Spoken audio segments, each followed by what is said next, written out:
ছিল আপনার ওই যে ফুটপাতে যারা আছে আপনার এই সভাপতি সেক্রেটারি ফুটপাতের সেক্রেটারিগুলোর নাম হলো আপনার এই হারুন, তারপরে আপনার এই ফরাদ, তারপরে ফরাদ এগুলোতে আছে আর ওনারা আছে। আর উনি টিয়া সাহেব বলছে আর লাইন ক্লিয়ার করার জন্য ওনার অনেক যানজট হয়, তো ওখানে এই জন্য আমি ক্লিয়ার করি আর ক্লিয়ার করি।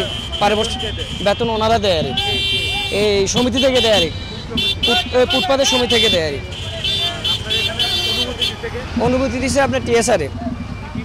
উনি বলছে এখানে ওনাদের নিয়ে বলছে এখানে একটা লোক দরকার, আপনাদের এখানে যানজট হয় সৃষ্টি হয়, আপনাদের এখানে আমাদের একটা লোক দরকার, আপনি দেন। এই জন্য ওনারা একটা লোক দিছে, আমাকে নিয়োগ করছে, এই জন্য লাইন ক্লিয়ার করে দিয়ে আর এটা তো আমার তো বেতন দেয় 12,000 টাকা ওনারা ওখান থেকে ফাউন্ডার থেকে আসে আর না ওনারা থেকে দেয়। আমাকে বেতন দেয় কমিটি থেকে বেতন দেয়, ফুটপাতের কমিটি থেকে বেতন দেয়। থাকার জন্য দিয়েছি টিএসআর বলছে আর ওনাদের জি ওনাদের আমি কাজ করি, লাইন ক্লিয়ার করি, যানজট ক্লিয়ার করে দিই। আমি একজন আছি, আমার নাম মোহাম্মদ হেদায়তুল্লাহ। জি